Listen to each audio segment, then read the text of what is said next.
2022 was the year I started reading books. And even though this was my year, I only read 12 books. But then again, we can look at this and see how much my reading has improved over this entire year, and I'm very excited for it. And quite ironically, the first and the last book I read of 2022 I have in physical copies. The rest are on my Kindle. So we're just gonna jump straight into it. The first book I read was Love Boat Taipei by Abigail. Sorry, I'm not gonna try and butcher this name. This was the first book I ever bought on my Kindle, and it was around my birthday month, so I asked for this book, and then I got the physical book because I hadn't bought it on Kindle yet, so I was like, oh, this seems interesting, and then my mom gave me this book, so that's why I have the physical version of the book. This was before I started reading physical copies, so this was actually the first physical book I have received / gotten in a lot of years. I definitely have physical books, but this was the first fiction book I got. And I have a bit of a funny story of why this was my first book, because in the start of the year, I was really into Euphoria. I still am. I'm very excited for, I think, season 3. So I was like, okay, let's go on Google and Google, okay, what's books similar to Euphoria, because there isn't a book of Euphoria, and this book came up. I'm not gonna lie, a big reason I bought it was because, first of all, I thought the story sounded interesting, and I love the cover. The cover is so pretty. When I first read it, I was like, wow, this is amazing, I love it, and I think it gave it like 4 stars on Goodreads. Now, I'd probably give it 2 stars. Well, this book is really simple. It's about this girl named Everlong who has very strict Asian parents, and she basically gets sent to this very fancy campus school thing, summer camp thing with a bunch of smart people, but she quickly learns that a bunch of rebellious teenagers doing a bunch of rebellious stuff, so you can kind of see if you watched Euphoria that it's very similar. This was good, and I definitely want to read the second book of this. So yeah, it was fine. It was very much a mid book for me. Wouldn't personally recommend it unless you want like a good teenage book. Maybe I would have enjoyed this more if I was younger, maybe. So that's gonna get a 3-star, 2-star for me, to be honest. But then again, there's some horrible books I've rated 2 stars, so it's probably more like 4. Oh well. So the second book I read, I bought Coraline. And if you know me, you know I love Coraline so much. I love the movie so much. I watched it a million times. It's one of my favorite movies of all time. Now, I remember getting the physical copy a really long time ago in Danish, and I never read it. I'm not really good with reading Danish books in general. I prefer reading in English. If you don't know, I am Danish. So I really didn't want to read the book, and I was convinced I could only read on my Kindle, so I bought it on Kindle, and it was quite cheap as well. If you don't know, Coraline is a pretty interesting story. It's about this girl named Coraline Jones that moves into this flat, and the story basically goes like she doesn't really like her world. It's very gray and mundane and boring, and then she finds like this hidden door, and she gets into this different world that's like so much better, but obviously nothing is as good as it seems, and blah blah blah blah. So I love the movie, I love the concept. It's actually my only stop motion movie I like. So I was like, wow, I want to read the book. The book just feels like you're watching the movie just on paper. Obviously, if you know the book, a certain character isn't in there named YB, which does add to the story, and I think the story would have been really bland in the book, but I think it's really good for the movie. So they're good in either the way, and I think I would have really enjoyed it if I read it when I was a lot younger. So if I read it when I was like 15 instead, and I haven't even watched the movie, I think I would really have enjoyed the book. But because I've already watched the movie, it was not my favorite. Now we're gonna get into my first romance book. I can't pronounce it. The Love Hypothesis. Oh my god, when I tried reading this book, I was like, I couldn't. It took me so long for me to read like the first 100 pages or something, or 50 pages, because I was like, oh, I can't do this. I hate this so much. And then I got into the book, and when I finished the book, I was like, oh my god, this is a work of art. I love this book, but now I hate it. It's very, it's not good. It's not good in my opinion, but I think I've just not been a romance person, girly. I don't like reading romance books that much, so this was not a great book to start out with, to be honest. And on to the next book. It ends with that. I'm not gonna lie, I bought this book because of TikTok. This is the only book I think non-readers have read, or like any Colleen Hoover book. I think her genre is very targeted towards people who don't actively want to read and enjoy reading. So I am not for burning books, but this book needs to be burned in hell. I hate the book. It's gonna be a massive spoiler to the book, but to be honest, you shouldn't read it. You shouldn't read the sequel. You just shouldn't read this Colleen Hoover book. You shouldn't read Colleen Hoover in general, but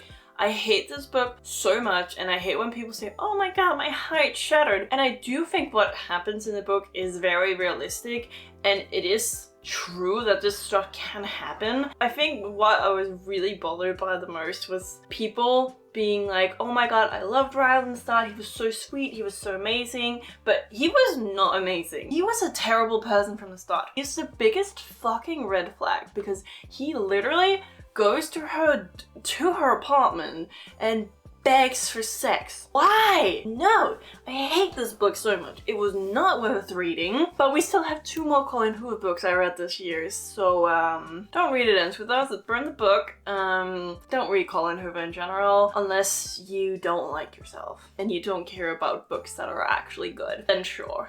And to be honest, her writing is like terrible. It feels like you're reading like a Wattpad book, but it's not by an actual good Wattpad writer, because I definitely think there's some really, really talented people in Wattpad. Actually, one of my favorite books are on Wattpad, and I want that in a physical copy so bad. It's not even funny. If I remember, I'll put it on screen, like the girl who, I think it's a girl, who writes these amazing books. I don't know if she's still writing, but she definitely was when I was younger, and oh my gosh, she's so good at writing books. It would be really interesting to read them again and see if I still agree. So that could be an interesting video. And next up we have Variety, a Colleen Hoover book. Out of all the 3 Colleen Hoover books I read, this is definitely the best one, and I think it's the genre. I think because it's a thriller book, and I think this is her only thriller book, I think this makes it slightly better. It's still terrible in comparison to the thriller books I am now reading and are much better and has much better writing, and it's a difficult book to explain. Like, it's very much just like this writer has to write for another author that was in like a car accident, and then she goes to her house and she gets to experience things, and there's actually a creepy story behind the cover. So if you read Variety, this is a spoiler for the book. The cover has like a golden net that's supposed to represent one of her daughters in the water when she, you know, I don't want this to be demonetized on YouTube, so I'm not gonna say exactly. You know, it's great. I thought the cover is pretty. The cover is very pretty, but it's because I love green and gold. I think they're the most stunning colors together. So the cover is beautiful, and I love them. I don't love the meaning behind the cover, but the cover represents the book quite well in my opinion. And now we're on to my only productivity book, Atomic Habits. I have a mixed feeling of this book. I think it's a great book to have as a physical copy, and I think you can learn a lot of things from the book, and I highly, highly, highly suggest if you're gonna get any productivity book or any self-help books, get them in a physical copy.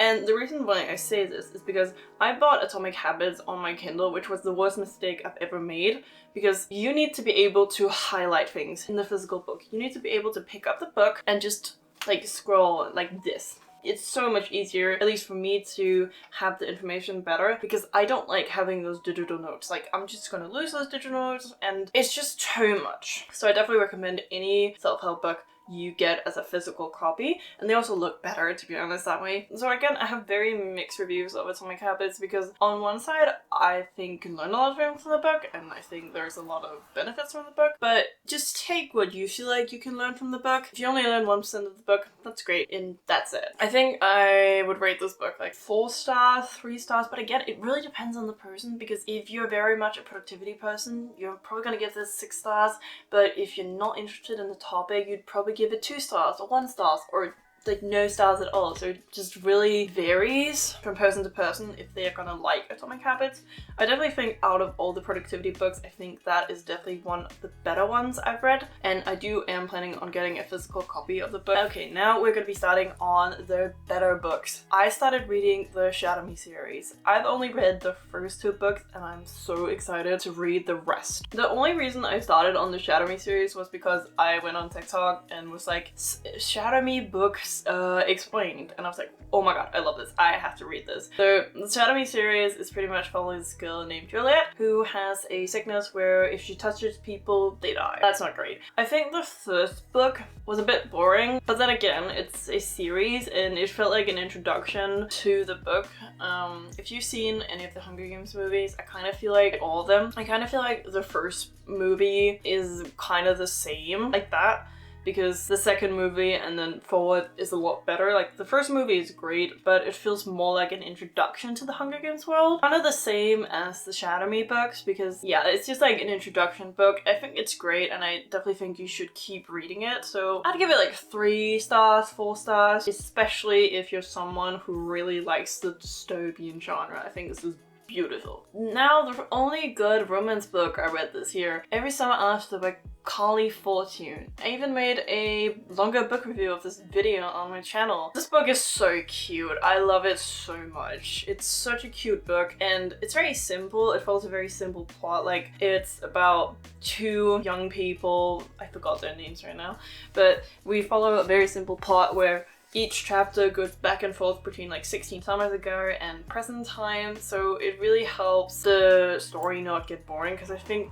if we were just in the present or just 16 summers ago, I think the book would have been very dreadful. And I didn't like how long the chapters could be, but overall, I think the book was really cute, really sweet, very simple. So if you want a sweet little romance book, especially if you're seeing this in the summertime, definitely get Every Summer After. And I'm very, very excited to read Meet Me at the Lake. I don't know where it's gonna go because I felt like the first book ended really well, but we'll see.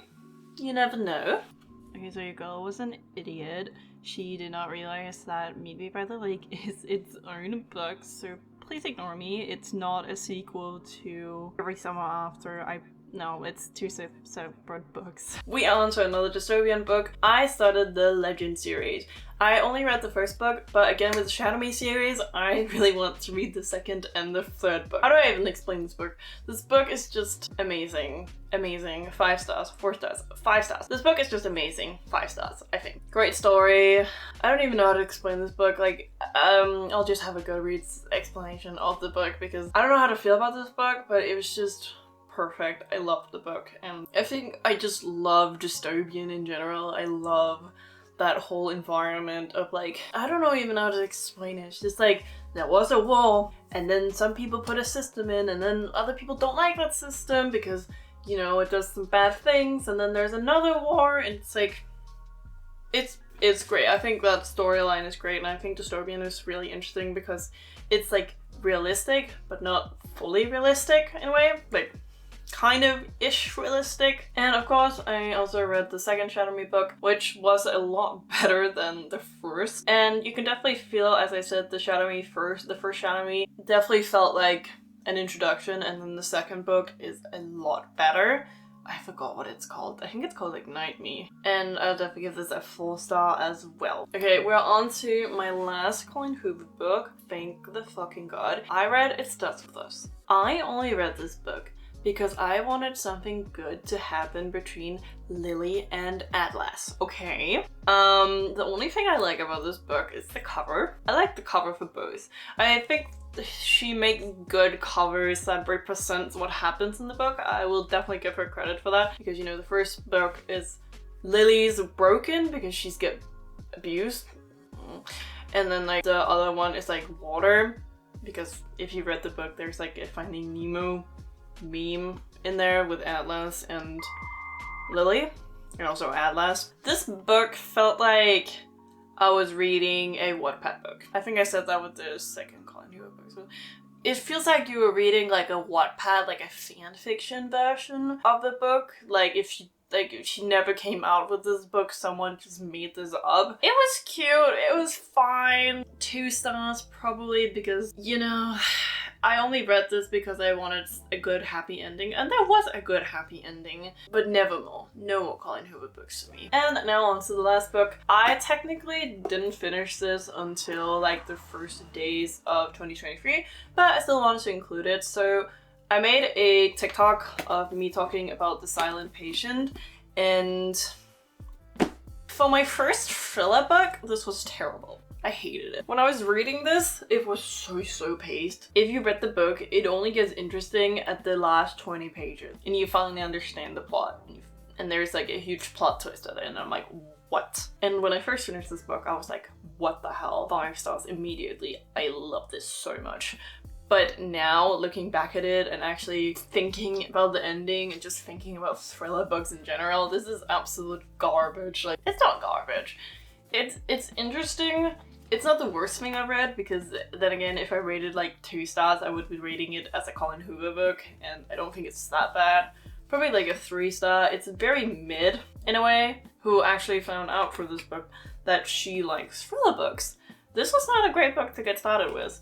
I didn't think it was good. So that's gonna be it for today's video, guys. I really hope you enjoyed that video. If you liked the video, maybe you want to like the video, leave a comment down below what you thought of the video, and subscribe to the channel if you want to see more of my cute little face. Please remember to be kind to yourself and others, and I hope you have a wonderful rest of your day.